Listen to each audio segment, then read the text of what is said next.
Hello everyone and welcome back to ConneXts. This time we have our biggest interview yet. This man is a regular on your screen. He has an hilarious podcast with a worldwide reach. He has nearly 1 million followers across all his socials. He performs an incredible array of different funny characters. So far he's performed in the Grand Opera House 49 times and completed his 4th world tour and sold out the O2 Arena. And if that isn't enough, he's a Hollywood man, just like yours truly. Ladies and gentlemen, I give you Shane Todd. Carter, how are you? Good. Did I miss anything? That's a great intro. I've got to say, someone will pull me up on it in the comments. I've done the Opera House 24 times. 49 sounds way better. Yeah. And I wish it was 49, but it's 24. I got to do 2 more to break the record. All right. When I looked up, it says you have the record. No? I don't, but let's just tell people that. Okay, right, so 49. 49 times, say 50 is actually better than that. 50. But yeah, I've got to do 2 more to break the record. 2 more to break the record. So I think I'm gonna try and do it. Of course, definitely. Laurel and Hardy hold the record. Do they? Yeah. Oh, fine, gotta beat them then. I've got to beat them, yeah. Yeah, exactly. Right, so let's start at the beginning, Shane. How did you begin starting comedy? I always loved stand-up, like watching it, and I probably got to watch a lot of it when I was too young to be watching it. Like my dad would have just kind of let me watch it. Yeah. And so I love watching it on TV, and I remember talking about it in school. I distinctly remember being in P7 and talking to a couple of guys from my class about, imagine we did this TV show, and it was like a comedy show, but at the same time, I think that's weird because I never would have had the confidence to perform like that at that age, even like school plays and stuff.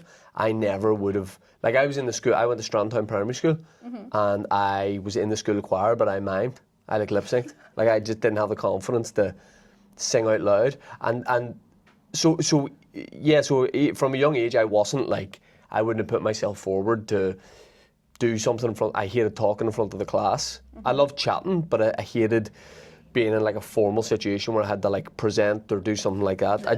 I think I was probably worried about what people would have said, you know, and I look back on it and I really wish I had just done it.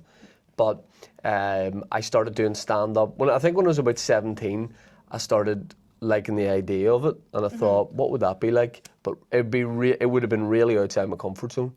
And then when I was 18, I did it for the first time, and it was terrible. It was so bad. Serious? Oh, it was so bad.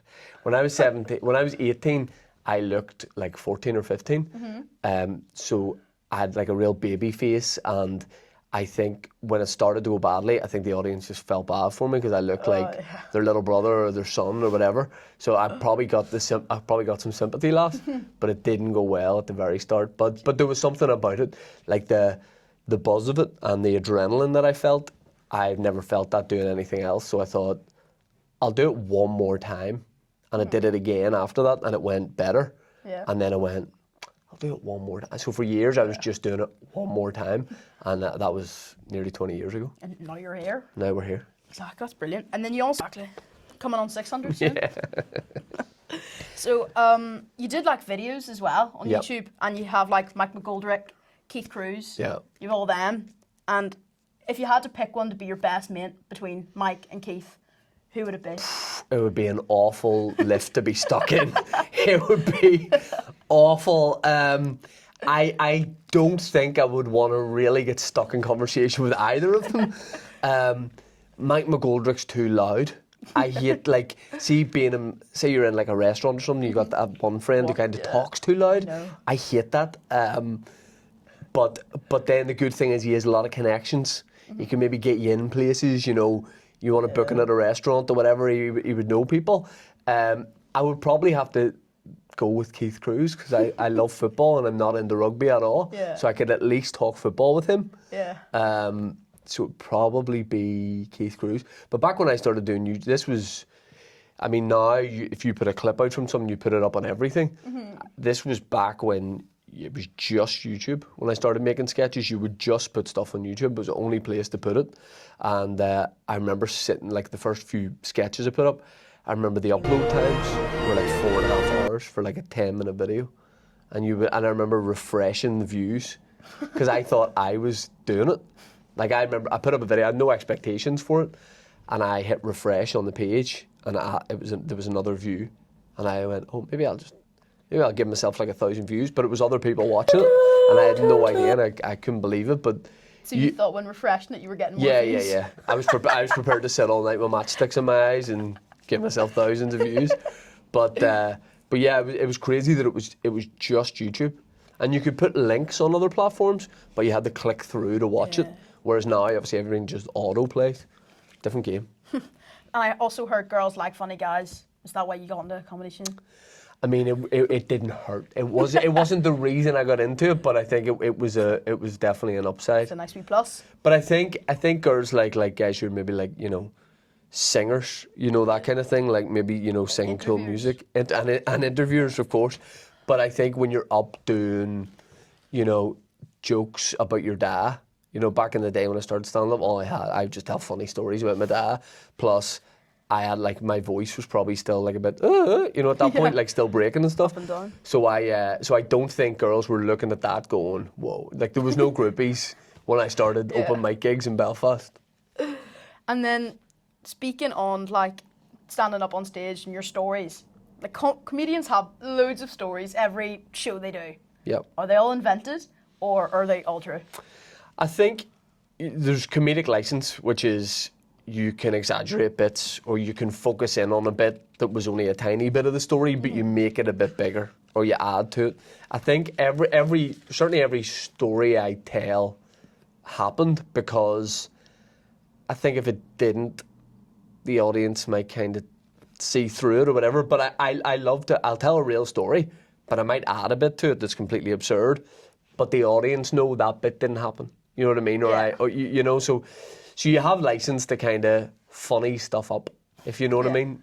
Tinker wee bits of it, but it's all rooted in reality. It'd be hard I think it would nearly be harder to make up a story. You need something to have happened, but then you can do that thing where you go, well, imagine this had happened. You know, imagine this bit had it been different. You know, but so mostly it's true. And like my dad's such a character that stories I tell about him are all kind of true. Some stories are great in that you can just tell it the way it happened, and it doesn't need to be changed or anything. You know? Yeah. And then I was looking at your like page. Funniest one was your grandma. She was in the hospital, wasn't? And then she put the sheet over her. I thought that was hilarious. That was 1,000% true. Which is horrific that it's true, but my granny, for anyone who hasn't seen it, my granny was ill. This had been a thing though, where like half a dozen times in the years before that, it was always like, you gotta go up and see your granny. She's not doing well, and we were always prepared for the worst. And I was really, really close to my granny. Be a big character in Hollywood because my granny was the caretaker at Hollywood High School, which is Prairie now, so everybody knows my granny.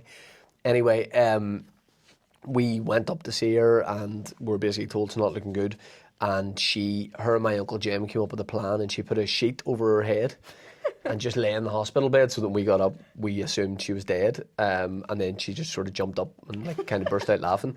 That is 1,000% true, and I think people in my family would back me up on that. You know, cousins and stuff. But that was kind of the sense of humour that my family had, and that's probably a big reason that I do stand up. That you can laugh about stuff like that. Yeah. It's traumatised me to this day. I still wake up in the middle of the night crying, but apart from that, there's a funny side to it, you know. Yeah. And then we're in your studio at the moment with one of your podcasts, and you've had some amazing guests like Dave Elliott, William Thompson. You can't lead with Dave Elliott. He'll love that. He will love that. William Thompson, Mickey Bartlett, people like that. Yep. Who was the funniest? Funniest ever episode. Do you know, I'm not just saying this with recency bias, the episode that came out this week that we're recording this is Andrew Ryan and William Thompson, two good friends of mine.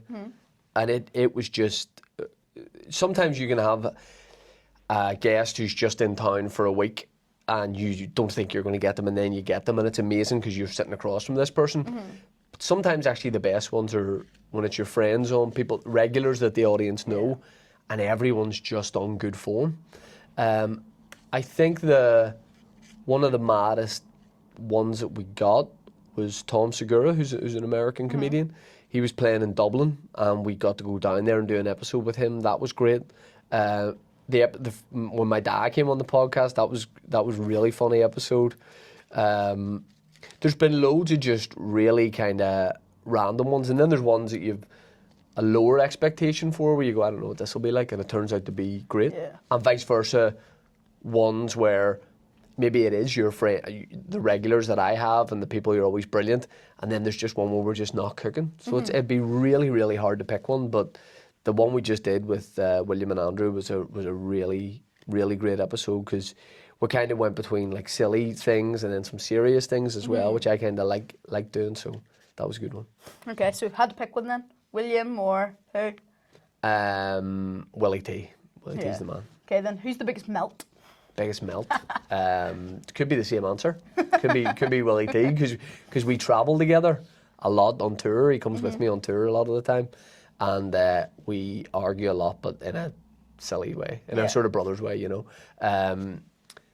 Biggest melt, everyone has their day. Everyone can be a big melt. You're talking about Dave Elliott, Andrew Ryan, all those guys are complete melts on the right day. I am too. I'll go with Willie. I'll go with Willie T for best guest and biggest melt. Okay. And then speaking of your online presence, like your podcast, your YouTube, your Insta, your TikTok, things like that, do you get much hate online? For the amount of comments that you get, if you looked at it like a percentage, I would say very, very little. The odd like trolling type comment, yes, absolutely, but not I would say 9 out of 10, even more than that probably, are good.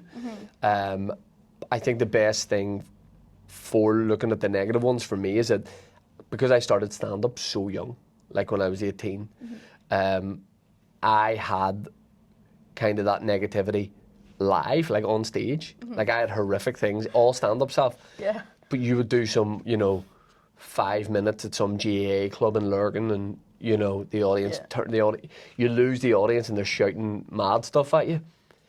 When you've had that in real life, a comment written down on text from some unknown user on a social media platform will do nothing. And I think probably why I'm very lucky to get so little of it. Obviously I get some, but so little of it is because I think people know it will affect me in no way. I don't engage. Sometimes I'll write a wee funny response to something, but I'll never engage with it. Yeah. And I once I put up, because we all put up so much stuff nowadays, once I put something up, I'll never go back to the last thing and look. Yeah. Not for fear of negativity, but just I don't really have time to be doing. I know. We're doing the podcast. I've got a family, so I'm never sitting in the comments, and I think that's a good thing. But I think when I first started putting videos on YouTube and stuff like that, if you saw a personal comment or a negative one, it really did affect you. But then I was a teenager, and I can understand it. But you really have to just think, who's leaving those negative comments? Yeah. Like if it was like an idol of yours just writing like, this is awful, it would you'd be a bit taken back from it. But the people that leave negative comments, like, the thing you got to remember is they are all ugly. Like, they're all ugly people. No stunners are leaving comments on videos. It is the worst people who all look the same and have, I'm Man United fan, but all have Man United badge profile pictures. User 723284. It's like the screenshot. Yeah.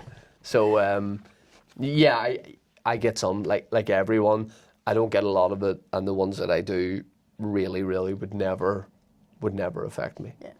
And then, so, I know there's people my age wanting to start comedy, and I do know a few. Would you say any advice towards them? Like, what would you say to do? I would say if you have the confidence to do it and you're thinking about doing it, then that's most of the battle, is getting up and doing it. If you feel like you could get up and do it, then that's it. I know a lot of people who would have loved to do it but just never did. I'm actually surprised at myself that I ever did do it, just because I was so afraid of being on stage, or like, look, I'd love to have done a school play or something, but I could never have put myself forward for that.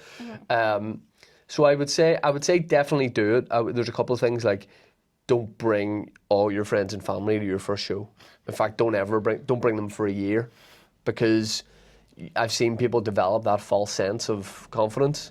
Of course, your friends and family are going to enjoy your set. They're going to laugh and find you funny. And then you go and do it to a room full of strangers, and you go, why are they not throwing flowers at me and loving me, you know? Yeah. But I would also say, don't expect to be good for a long time, and enjoy the fact that it could go well or it could go badly. And because there's people who are a year into stand-up being like, why am I not getting paid spots? Why am I not headlining shows? Yeah. Almost the fun is the first years and years, in my case, of doing it for nothing and doing 5 minutes here and there and short spots, instead of this idea that, I want to be doing half an hour, 45 minutes. Yeah. I would say, do it with low expectation. Do it with the only expectation is that you're going to have a bit of fun doing it, and that you're going to improve, and allow that improvement to just be gradual. And coming back on like a bit of the hate bit and like stand-up comedy, the main thing is heckles. So have you ever had heckles, and if so, what's the funniest one? Yes. Can I swear on this? Sure, yeah. I got called hair once, which to this day I still don't really know what it means. But it really cut to the core of me, because I think I was maybe in my early 20s. I would still be quite precious about my hair, and I'm quite into my hair now, and especially being nearly 40. I'm just delighted that it's here, so I'm making the most of this. But back in, I remember like really styling my hair and really making sure it was good, and just walking on stage, and I had not said a word yet before someone just went, and it's so off, because you're like, what do you say to that? Yeah. What do you say? Also, the guy was bald. And I, obviously, if that happened now, that would be my first observation. Yeah. What are you talking about? But at the time, I was maybe, like 19 or 20 or something, so I just, and then started telling stories about my dad, because I had nothing to say. But yeah, it just takes a while to be able to deal with hecklers and stuff. And heckling isn't, if it's a well-run club, it's not as common as you might think it. You, of course, get it. But I think if people can see that you're confident, that you don't mind having to deal with hecklers, if they think you definitely don't want to be heckled, you'll get heckled. Yeah. It happens a bit. Sometimes it's funny, sometimes it's annoying. It's kind of just part and parcel of stand-up. The worst thing is maybe just when people are too drunk to have a back and forth. Someone might shout something and you put them down. You know, you sort of deliver like a roast, if you like. The crowd love it. That should be it. But sometimes if people are too drunk or drugs, they don't know. Then they'll keep coming back, and you're going, no, but we've done it. You know what I mean? And then they maybe have to get kicked out. But that happens very, very, very rarely. And if you hadn't gone on stage and done social media, what do you think you'd be doing at the moment? I would hope I was doing something in this kind of space, but maybe on the other side of things. So I would just be a writer or cameraman, maybe. I mean, I told you before this, I wouldn't know how to set that up. I trained in this, like with these, like my background is media production. I have no skills in that. So I went to tech to do that after I left school when I was 16. And I thought I want to be doing this kind of thing. But then in the first few weeks we realised like we had to make films and make things, and nobody wanted to be in front of the camera. By the time I got to college, I was really comfortable in that environment. See, even just like wearing my own clothes, getting the bus into Belfast every day, I felt like way more comfortable than being in a school environment. Yeah. So I was like, I'll do it, you know, or maybe I was pushed into it. And then I went, I'll just always do this. So I was acting nearly every day instead of being on the other side of it. So I was able to do the writing bit of it, and I can edit to kind of an okay level. But in terms of I was never the camera guy or the sound guy, but I have the qualification. I just can't do it. Can't do any of it. Right, Shane, we're nearing the end of our interview, and I always play a few games with my guests. So Great. I'm going to play a little bit game. You finish my sentence. Yeah. Okay. So just with a word comes to your mind. Yeah. Okay. Yeah. People from Belfast always. You know what? I should be so great at this game, but always always... Is this the first time you've done this game? Have people been really quick with a response? It would be better if I didn't tell you. Yeah. Yeah. People from Belfast always Okay, clap okay. Clap. on the plane Okay. when the plane lands. That's how you spot people from Belfast. They're applauding. I'm like, why? The pilot's done the most basic requirement of his job. He's put the plane down. Like, why are we applauding? You know why I'm talking about? Like, You're dying. do you do it? Do you do it? No, I don't do it. I crack up and Yes. everybody She does I it. do not do it. She does it. Carter Flynn, I do not. Okay. It just, you know what I'm talking about? Why I would hate to be around like a character like Mike McGordy because they're too loud in public. When people applaud in the plane, I just can't. I pretend to be a different nationality. I'm like, oh, I'm not from Northern Ireland. You know, when I get up in a Spanish accent, I'll be really quick at the next one. Let's go. Okay.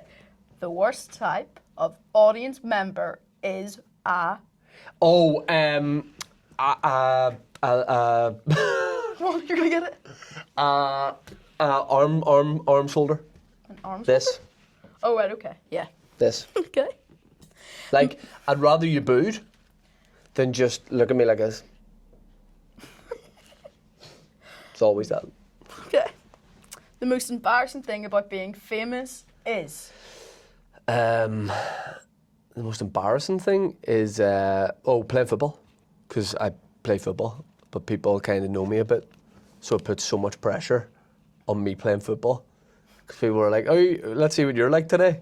So it gets in my head massively, and anytime if I like, you know, kick the ball out of play by mistake or miscontrol the ball, you hear about it from the sideline, you know. So Yeah. probably just trying to enjoy playing football. I actually love it though, but. Yeah. My dad still thinks I'm a... Oh, good boy. I actually am. I don't know why I said that. I'm actually a good boy. But yeah. Okay. Right, last thing. Is I always do this with every single guest, is I do a little game. And it's called FFF. How many cards do you have? Plenty. I've never seen somebody with this many cards. Because, like, you have these, Yeah. and then you're bringing out just a smaller version of the Yes. cards. This is my game. Right. So, you've got future, Yep. flex, Yep. and fear. Okay. So I'm going to randomise them and you pick one and I'll ask you a question. Okay. It's maybe some of the worst card shuffling I've ever seen in my Yeah, life, here. by the way. I can't shuffle cards either. Oh, no, why'd you move that one at the last minute? Is there one you want me to pick? Maybe. You sure? Just tell me which one you want me to pick. This one? Middle one? Yeah. Okay. Oh, future. Wow. Wow. Really? Well, what are the chances? Jeez. Oh my gosh. Jeez. Right. So, what is something in the near future that everyone needs to know about Shane Todd? So I'm actually, now this could really come back to haunt me. I'm actually going to be a very, very small part in a movie.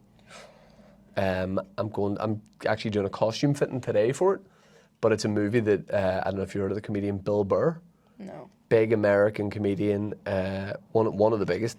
He is in Belfast to shoot a film, and Chris O'Dowd is in it as well from the IT crowd and loads of good stuff.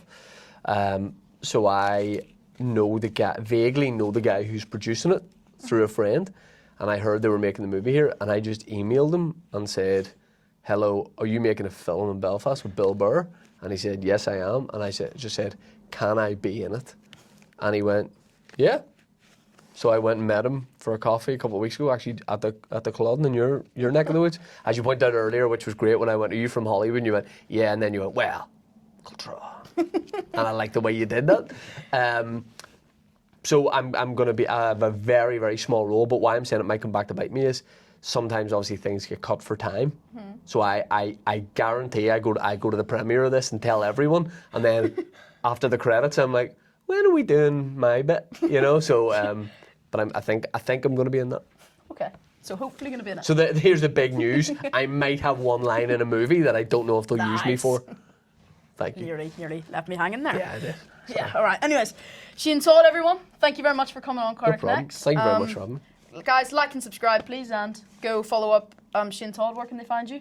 They can find me on just social media as just Shane Todd. I want to say, I think it's really cool that you're doing this. Thank you very much. At your age, it's very cool that you have the confidence to do this, and you should keep doing it.